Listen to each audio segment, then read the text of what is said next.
দেখুন হুজুর কি বলল। সাল্লাল্লাহু আলাইহি ওয়াসাল্লামের সামনে এইভাবে দিয়ে দিয়েছেন যে যতগুলো পাথর আসবে আমার গায়ে যেন লাগে, আমার নবীর গায়ে না লাগে। বুক যখন থেতলায় গেছে তখন পিঠ দিয়ে দিয়েছেন, ইয়া রাসূলুল্লাহ আপনার গায়ে একটা পাথর যেন না লাগে, আমার পিঠে লাগুক। এই সময়টা চিন্তা করেন, সাহাবীর কথা চিন্তা করেন। আর আমরাও তো এখন দুনিয়াতে বেঁচে আছি, আমাদের নবী সাল্লাল্লাহু আলাইহি ওয়াসাল্লামের গায়ে কি না লাগতেছে, আমরা কি না করতে পারতেছি। কত সাহাবী তাইফে যাওয়ার পরে 3টা গোত্রনেতা ছিল ওখানে। অনেক বড় কথা তো আমি অল্প করে বলছি সময় সংক্ষিপ্ততার কারণে। একটা গোত্রনেতার নাম হচ্ছে আব্দে ইয়ালাইল। এর আন্ডারে বহু মানুষ ছিল, যদি সে ইসলাম কবুল করতো তাহলে সবাই ইসলাম কবুল করতো, সে করে নাই। একটা গোত্রনেতার নাম ছিল আব্দে মাসউদ, তার আন্ডারে বহু মানুষ ছিল এবং ধনী ধনী বড় বড় বড় ধনী ব্যবসায়ী, রাজনীতিবিদ, সে ইসলাম কবুল করে নাই। আরেকটা লোক ছিল, তার নাম হাবিব বিন আমর, এই 3 নাম্বার গোত্রনেতা। তো সেও ইসলাম কবুল করে নাই। ইসলাম কবুল না করার কারণে এই 3টা গোত্রনেতার কাছ থেকে, আপনারা কি মনে করেছেন একদিন দাওয়াত দেওয়া হয়েছে? প্রায় 1 মাস নবী সাল্লাল্লাহু আলাইহি ওয়াসাল্লাম এই তাইফের এই ময়দানে ছিলেন, দাওয়াতের ময়দানে। কোনো কিতাবে আসছে 10 দিন, কোনো কিতাবে আসছে 15 দিন, 17 দিন, কিন্তু অ্যাপ্রক্সিমেটলি 1 মাস। এটা বিভিন্ন সিরাতের কিতাবে আসছে। এই 1টা মাস তাইফে থাকা, খাওয়া দাওয়া তো আল্লাহ ভালো জানেন কি হয়েছে। তার সাথে একজন মাত্র সাহাবী দরজায় দরজায় দাওয়াত দেয়া, এবং সবাই দাওয়াত রিফিউজ করলো। বড় বড় 3টা গোত্রনেতাও রিফিউজ করে দিল। শুধু যে রিফিউজ করলো তা না, বরং এমন টিটকারি শুরু করলো, এমন ব্যঙ্গাত্মক আচরণ শুরু করলো, শেষ পর্যন্ত ওই এলাকার যত ছোকরা ছিল, যুবক তরুণ কিশোর কিশোরী, কিশোরী না কিশোরী বেশি আসছে বর্ণনায়, এদিকে লেলিয়ে দেওয়া হলো, সবার হাতে পাথর উঠিয়ে দেওয়া হলো যে এই ব্যক্তি মাজনুন, নাউযুবিল্লাহি মিন যালিক। মাজনুন মানে পাগল, এই ব্যক্তি কাযযাব, এই ব্যক্তি মিথ্যাবাদী, এই ব্যক্তি সাহের, এই ব্যক্তি জাদুকর। কাকে বলা হচ্ছে? সবাই মিলে পাথর মারো তাকে, নাউযুবিল্লাহি মিন যালিক। দৃশ্যটা একটু চিন্তা করেন। 10 বছর 10 বছর 10 বছর মক্কায় দাওয়াত দেওয়ার পর চতুর্দিক থেকে কুরাইশদের নির্যাতন, নিপীড়ন, শারীরিকভাবে, মানসিকভাবে, আত্মিকভাবে, সামাজিক বয়কট, 3 বছর গাছের ছাল পাতা খেয়ে পাহাড়ের পাদতলে জীবন কাটানো বনু হাশেমের। আবার আমুল হুজনও হয়ে গেছে, ওই একই বছরে কয়েকদিনের মধ্যেই চাচা আবু তালেবও ইন্তেকাল করেছেন, খাদিজা রাদিয়াল্লাহু আনহাও ইন্তেকাল করেছেন। কি অবস্থা, কি অবস্থা ওই সময় চিন্তা করে, কি কষ্টের সময়, কি রকম কষ্টের সময়। আমরা তো উপলব্ধি করতে পারবো না, আমরা তো গাজাবাসীর কষ্ট উপলব্ধি করতে পারি না, রাসূলুল্লাহ সাহাবীদের কষ্ট কি উপলব্ধি করতে পারবো। এই অবস্থায় আশার আলো নিয়ে তাইফে যাওয়া, সেখানে গিয়ে যে 1 মাস এই মেহনত করার পর এই অবস্থা, সমস্ত ছোকরাটা পাথর মারা শুরু করলো। কি পাথর মারার সেই গতি, যেখানে পাথর মারা হয়েছে ওই জায়গা আমরা দেখে আসছি আলহামদুলিল্লাহ। কি পাথর মারার গতি, এমন পাথর মারা হচ্ছিল যে রাসূল সাল্লাল্লাহু আলাইহি ওয়াসাল্লামের মানে গায়ে লেগে রক্ত বের হতে হতে সেই রক্ত দিয়ে পায়ের যে জুতাটা আছে এই জুতাটা আটকে গেছে, এইভাবে জুতা খোলা যাচ্ছে না। রাসূলুল্লাহ সাল্লাল্লাহু আলাইহি ওয়াসাল্লামের পা থেকে জুতা খোলা যাচ্ছে না, রক্তে আটকে গেছে। আর মানুষ বলছে পাগল, মিথ্যাবাদী, হ্যাঁ জাদুকর, জিনে আসর করছে, মানুষ বলতেছে এগুলা।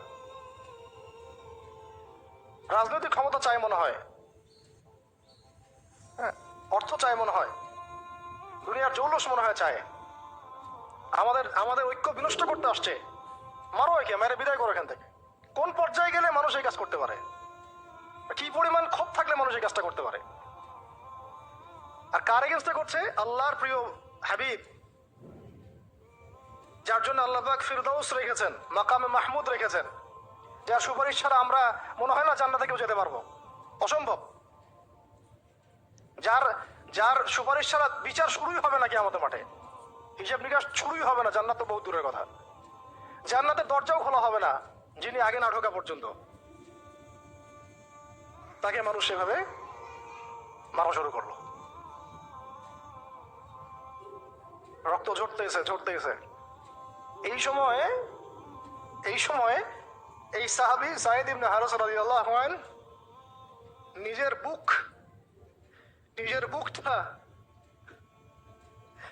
বুকটা নবী সাল্লাল্লাহু আলাইহি ওয়াসাল্লামের সামনে এইভাবে দিয়ে দিয়েছেন যে যতগুলো পাথর আসবে আমার গায়ে যেন লাগে, আমার নবীর গায়ে না লাগে। বুক যখন থেতলায় গেছে তখন পিঠ দিয়ে দিয়েছেন, ইয়া রাসূলুল্লাহ আপনার গায়ে একটা পাথর যেন না লাগে, আমার পিঠে লাগুক। এই সময়টা চিন্তা করেন,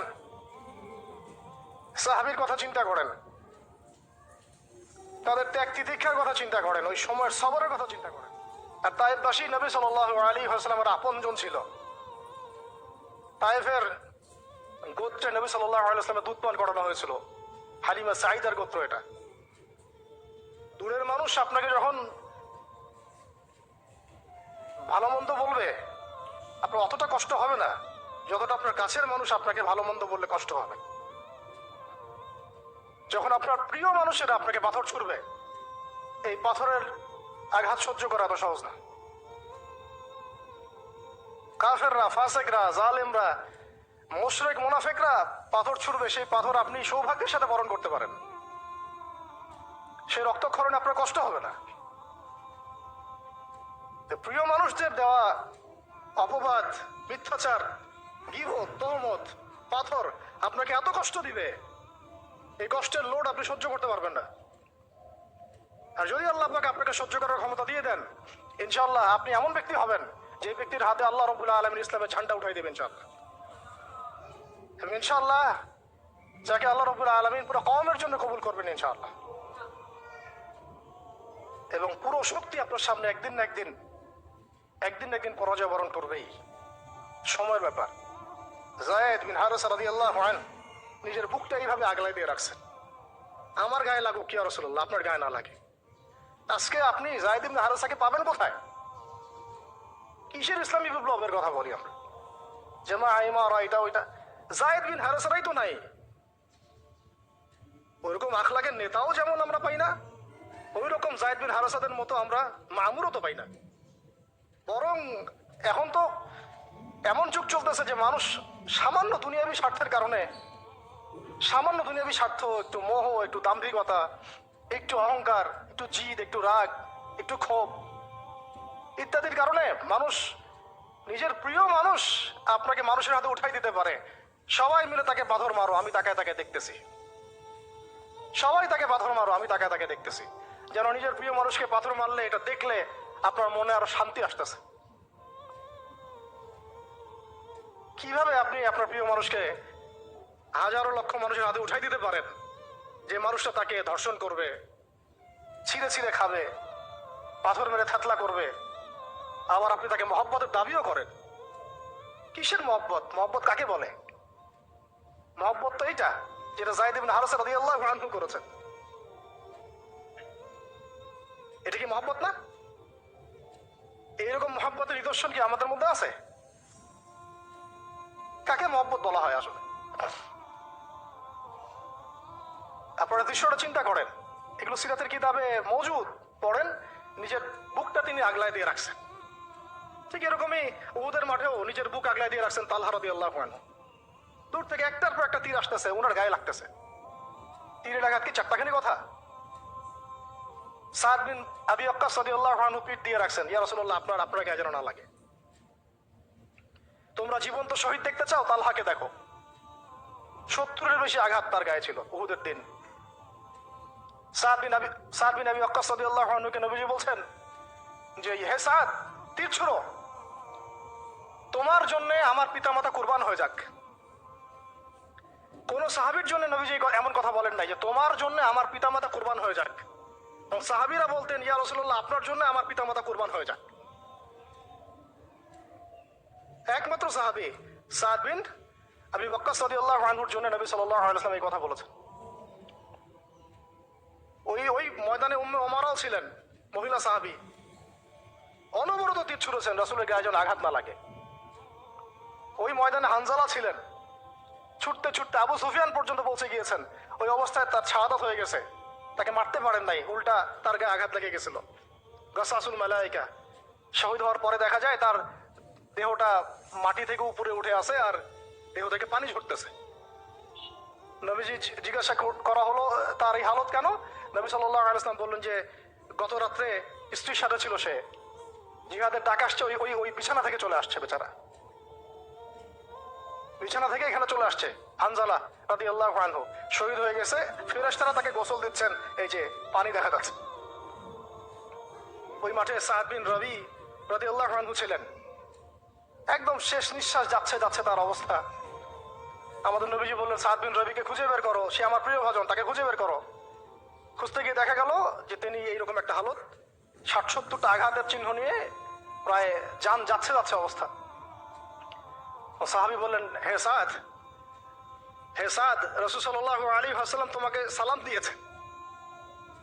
রাসূল তোমাকে সালাম দিয়েছেন, তার জিজ্ঞাসা করছেন তুমি কেমন অনুভব করতেছো এখন? সাদ বিন রবি বলছেন, রাসূলের কাছে আমার সালাম পৌঁছে দিও, আর আল্লাহর কসম আমি জান্নাতের ঘ্রাণ পাচ্ছি এখন। এটা বলতে বলতে তার শাহাদাত হয়ে যায়। আর তিনি বলতে বলতে একটা কথা শেষে বলে গিয়েছিলেন যে আমি চলে যাওয়ার পরে, তিনি আনসারদের নেতা ছিলেন, আমি চলে যাওয়ার পর তোমরা থাকা অবস্থায় যদি মুহাম্মদ সাল্লাল্লাহু আলাইহি ওয়াসাল্লামের গায়ে একটা আঁচড়ও লাগে, তোমরা আল্লাহর সামনে কোনো হুজ্জাত দিতে পারবে না। আমি চলে যাওয়ার পরে যদি মুহাম্মদ সাল্লাল্লাহু আলাইহি ওয়াসাল্লামের গায়ে একটা আঁচড়ও লাগে, তোমরা আল্লাহর সামনে কোনো হুজ্জাত দিতে পারবে না। আর আমরাও তো এখন দুনিয়াতে বেঁচে আছি, আমাদের নবী সাল্লাল্লাহু আলাইহি ওয়াসাল্লামের গায়ে কি না লাগতেছে, আমরা কি বা করতে পারতেছি। কত সাহাবী। একটা কথা বলতে ভুলে গেছিলাম, যায়েদ বিন হারেসা রাদিয়াল্লাহু আনহু, ইসলামের পরে যে ভাই ভাই সম্পর্ক করে দেওয়া হয়েছিল, দিনী ভাই, যায়েদ বিন হারেসা রাদিয়াল্লাহু আনহু দিনী ভাই ছিলেন হামজা রাদিয়াল্লাহু আনহু, সাইয়্যিদুশ শুহাদা। তার হালত আমরা দেখেছি উহুদের মাঠে। এমন সিংহ যার সামনে কেউ লড়াই করতে পারে না। আর আল্লাহর যে সিংহদের সামনে কাফেররা পেরে ওঠে না, পিছন থেকে আঘাত করে, তাকে পিছন থেকে আঘাত করা হয়েছে। বর্ষা বের হয়ে গেছে নাভির নিচ দিয়ে, ওই অবস্থায় মারতে আসছিলেন তিনি, ওয়াহশী তাকে শহীদ করেছিল। নবী সাল্লাল্লাহু আলাইহি ওয়াসাল্লাম তার লাশ দেখে অঝোর নয়নে কেঁদেছেন, কারণ তার বুকটা চিরে ফেলছিল কাফেররা, চিরে কলিজা বের করার চেষ্টা করছিল, পারে নাই। কলিজা বের করে চিবাই খাওয়ার চেষ্টা করছিল। তাহলে কাফেরদের ক্ষোভ চিন্তা করেন, কাফেররা আমাদের ব্যাপারে কি পরিমাণ ক্ষোভ লালন করে, তারা আমাদের ব্যাপারে কি পরিমাণ ক্ষোভ লালন করে ভিতরে ভিতরে আমরা জানিও না, বুঝিও না। আমরা ওদের সাথে বন্ধুত্ব করতে চাই, ওদেরকে আমাদের নিজেদের আপন মনে করি, ওদের হাতে আমরা আমাদের দিনী ভাইদেরকে উঠাই দেই, বোনদেরকে উঠাই দেই, আপন জনদেরকে উঠাই দেই। হামজা রাদিয়াল্লাহু আনহুর এরকম হালত। তার দিনী ভাই ছিলেন যায়েদ বিন হারেসা রাদিয়াল্লাহু আনহু। বহু ঘটনা আছে, আমি যেটা বলতে যাচ্ছিলাম ওইখান থেকে এদিকে চলে আসছি। এরপরে নবী সাল্লাল্লাহু আলাইহি ওয়াসাল্লাম তায়েফের একটা আঙ্গুর বাগানে প্রবেশ করেন, এত ক্ষতবিক্ষত অবস্থায়। আর পাথরের ঢিলকে আপনারা এত তুচ্ছ মনে করেন না, কিন্তু এটা কিন্তু এত তুচ্ছ বিষয় না, কিন্তু এটা যন্ত্রণাদায়ক বিষয়। তার মধ্যে বললাম তার আপন মানুষ, কাছের মানুষ। আঙ্গুর বাগানে যাওয়ার পরে ওখানে আদ্দাস রাদিয়াল্লাহু আনহু, আদ্দাস নামে একজন বাগানের দেখভালকারী ছিল। এই বাগান ছিল আবার উতবা এবং শাইবার, বড় আঙ্গুর বাগান। এখানে ঘটনা ঘটে গেল, নবী সাল্লাল্লাহু আলাইহি ওয়াসাল্লাম বসে আছেন, জুতা খোলার চেষ্টা করছেন, এবং আদ্দাস তিনি এসে একটু খেজুর দিচ্ছেন। মায়া লাগছে তার, আরে লোকটাকে এইভাবে মারলো, মানুষটাকে এইভাবে মারলো। কিছুই চাচ্ছে না, কিছুই বলে নাই, খালি বলছে এক আল্লাহর ইবাদত করো, আর কিছু চাইছে নাকি? তো এক আল্লাহর ইবাদত করো বললো, বাস তাই পাশে এইভাবে মারলো। আর মানবে না তো মারলো কেন? ও বেচারের কাছে খারাপ লাগছে, দাওয়াত কবুল করবে না তো মারলো কেন? লাঞ্ছিত করার কি দরকার ছিল? কবুল না করলে চলে যাবে, বা কবুল না করলে তারা ফিরাই দিবে, মারার কি দরকার আছে? তার মায়া লাগছে খুব, সে এসে কিছু খেজুর দিছে খাইতে, পানি দিছে খাইতে। ওই অবস্থায় নবী সাল্লাল্লাহু আলাইহি ওয়াসাল্লাম পানির গ্লাস নিয়ে, খেজুর নিয়ে বিসমিল্লাহির রহমানির রহিম, বিসমিল্লাহ বলছেন, বিসমিল্লাহ। এই বিসমিল্লাহ শুনে সে আদ্দাস তার খুব ভালো লাগছে যে এই শব্দটা আপনি কোথা থেকে পেলেন। তো নবীজি তাকে জিজ্ঞাসা করছেন তোমার নাম কি? আদ্দাস। কোথায় থাকো? আমি নিনোয়ার নামক একটা জায়গা থেকে আসছি। এটা শুনে নবী সাল্লাল্লাহু আলাইহি ওয়াসাল্লাম বলছেন যে ও আচ্ছা, তার মানে তুমি আমার ভাই ইউনুসের এলাকার মানুষ। তুমি আমার ভাই ইউনুসের এলাকার মানুষ। আচ্ছা, আপনি কিভাবে ইউনুসকে চিনেন? ইউনুস আমার ভাই। নবীগণ সবাই বৈমাত্রিক ভাই। আমি আল্লাহ রসুল, সেও আল্লাহ নবী। তখন তিনি ইসলাম কবুল করেন। আদ্দাস রাদিয়াল্লাহু তার নামে ওখানে এখনো মসজিদ আছে। হ্যাঁ, ওখানে আপনারা গিয়ে দেখবেন মসজিদ আছে। এই জায়গায় যায়েদ বিন হারেসা রাদিয়াল্লাহু আনহুর ভূমিকাটা দেখেন। এবার নবী সাল্লাল্লাহু আলাইহি ওয়াসাল্লাম ওই জায়গায় বসে দোয়া করতেছেন। এটা শেষ অংশ। দোয়া করতেছেন। এই দোয়ার লফজ যদি আরবি থেকে আরবি বুঝতে পারতেন তাহলে মানে আমার এতগুলো কথা বলা সার্থক হতো। আর মানে আমি যদি মানুষকে এই দোয়ার শব্দগুলোর অর্থ বুঝাতে পারতাম, ওই ক্ষমতা যদি আমার থাকতো, আমার মনে হয় না এই ক্ষমতা কোনো ওলামায়ে কেরামের আছে। আমার মনে হয় না এই ক্ষমতা কোনো ওলামায়ে কেরামের আছে এই দোয়ার শব্দগুলো আওয়ামকে বুঝাই দিবে, এক্স্যাক্টলি সেই ফিলিংস এবং ইমোশন বুঝাবে, এমন ক্ষমতা আমাদের কাউকে দেওয়া হয় নাই। শুধু এই অনুভূতিগুলো বোঝার জন্য হলেও আরবি শেখা দরকার আপনাদের, আমাদের সবারই। এগুলো অনুভূতিগুলো বোঝার জন্য হলেও আমাদের আরবি শেখা দরকার। মুনাজাতে মাকবুল কিতাবেও দোয়াটা আছে। নবী সাল্লাল্লাহু আলাইহি ওয়াসাল্লাম রক্তাক্ত অবস্থায়, ক্ষতবিক্ষত অবস্থায়, তার পাশে যায়েদ ইবনে হারেসা রাদিয়াল্লাহু আনহু, তারা আল্লাহ রাব্বুল আলামিনের কাছে দোয়া করতেছেন। এই দোয়াটার নাম হচ্ছে মাজলুমের দোয়া, দুর্বলের দোয়া। কিসের দোয়া? দুর্বলের দোয়া। দোয়ার শব্দগুলো এমন ছিল, আল্লাহুম্মা ইন্নাকা তাসমাউ কালামি, আল্লাহুম্মা ইন্নাকা তাসমাউ কালামি। হে আল্লাহ, নিশ্চয়ই আপনি আমার কথা শুনছেন। আমাদের নবীজি বলছেন আল্লাহুম্মা ইন্নাকা তাসমাউ কালামি, আল্লাহ আপনি নিশ্চয়ই আমার কথা শুনছেন। ওয়া তারা মাকানি, এবং আমার যে মাকান, আমার অবস্থা আপনি দেখছেন। ওয়া তা'লামু সিররি ওয়া আলানিয়াতি, আল্লাহ আপনি আমার বাহিরের অবস্থাও জানেন, ভিতরের অবস্থাও জানেন। আমার বাহিরের হালত আপনি জানেন, ভিতরের হালত আপনি জানেন, প্রকাশ্য অবস্থা আপনি জানেন, গোপন অবস্থা আপনি জানেন। তা'লামু সিররি ওয়া আলানিয়াতি লা ইয়াখফা আলাইকা শাইউম মিন আমরি, আমার কোনো কাজই আপনার কাছে গোপন না। আসলে আমার কি হালত, কি অবস্থা, আমার উপর দিয়ে কি গেছে, কি গেল, কি প্রকাশ্য, কি গোপন, কি সত্য, কি মিথ্যা, আল্লাহ আপনি সব জানেন। বলা কথা না বলা কথা সব আপনি জানেন। তা'লামু সিররি ওয়া আলানিয়াতি লা ইয়াখফা আলাইকা শাইউম মিন আমরি। এরপরে নবীজি বলছেন ওয়া আনাল বাইসুল ফাকিরুল মুস্তাগীথুল মুস্তাজির আল ওয়াজিলুল মুশফিকুল মুকির আল মু'তারিফু বিযানবি। এক একটা শব্দ কিভাবে বোঝাবো আপনাদেরকে, আমার কাছে ভাষা নাই। আল্লাহ আমি দুর্দশাগ্রস্ত, আমি ফকির, আমি জিল্লতের শিকার, আমার অপরাধ আমি চিনতে পেরেছি। মানে এমন এমন শব্দ যেটা একজন নবী ছাড়া কারো মুখ দিয়ে বের হওয়া সম্ভব না। এমন এমন শব্দ যেটা ওহী ছাড়া সম্ভব না। আসআলুকা মাসআলাতাল মিসকিন, মিসকিনরা যেভাবে তোমার কাছে চায় আল্লাহ, আমি সেভাবে তোমার কাছে চাচ্ছি। ওয়া আবতাহিলু ইলাইকা ইবতিহালাল মুযনিবিয যালিল, একজন মানুষকে যখন অপদস্থ, লাঞ্ছিত করা হচ্ছে, সেই মানুষ যেভাবে আপনার কাছে চায়, আমি সেইভাবে আপনার কাছে চাচ্ছি।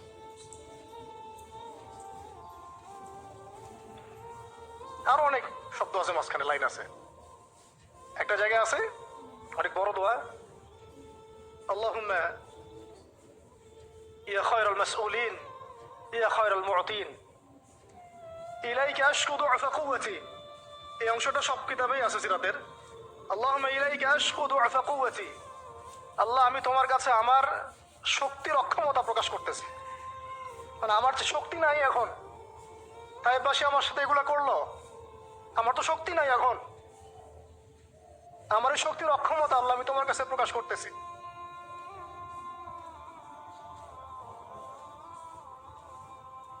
ইলাইকা আশকু দু'ফা কুওয়াতি, আমার শক্তির যে কুওয়াতের অক্ষমতা, দুর্বলতা আমি তোমার কাছে প্রকাশ করতেছি।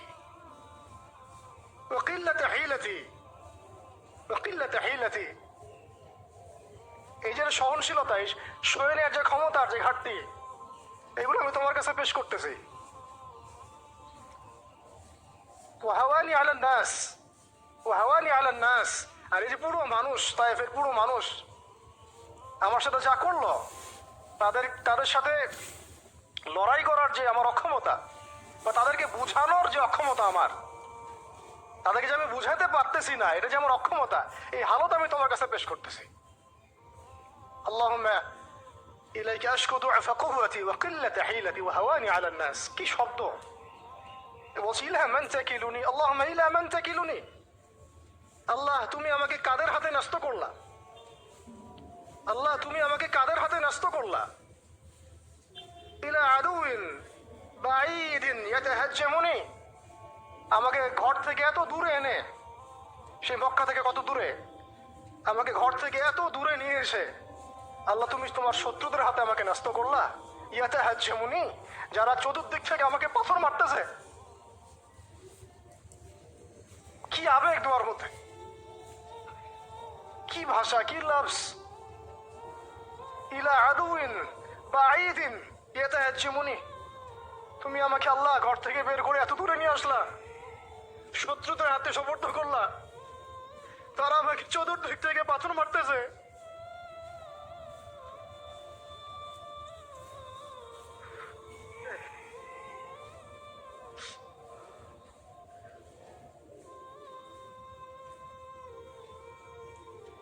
আম্মি লা করিবিন মাল্লাকতাহু আমরি। পরে নবীজি বলছেন আম্মি লা করিব, নাকি আমাকে কাছের মানুষদের হাতে নিয়ে আসছো আল্লাহ? আল্লাহ, তুমি কি আমাকে কাছের মানুষদের হাতে উঠাই দিছ? মাল্লাকতাহু আমরি, যারা আমার ভালো মন্দের কাজের মালিক হয়ে গেছে। এইভাবে দোয়া করতে লাগলেন নবী সাল্লাল্লাহু আলাইহি ওয়াসাল্লাম। যায়েদ বিন হারিস রাদিয়াল্লাহু আনহু শামিল আছেন এখানে। তারপরে নবীজি বলছেন ইল্লাম তাকুন সাখিতুন আলাই ফালা উবালি। আল্লাহ, এত কিছুর পরে যদি তুমি আমার প্রতি অসন্তুষ্ট না হও, আমার কিছুই যায় আসে না। আল্লাহ, এত কিছু হয়ে গেল, এরপরে যদি তুমি আমার উপর অসন্তুষ্ট না হও, অন্তত আমার কিছুই যায় আসে না। আলহামদুলিল্লাহ। ইল্লাম তাকুন সাখিতুন আলাই ফালা উবালি, তুমি যদি আমার উপর আল্লাহ অসন্তুষ্ট না হও, তোমার কাছে আমি ঠিক থাকতে পারি, তোমার কাছে আমার অবস্থান ঠিক থাকে আল্লাহ, ফালা উবালি, আমি এসবের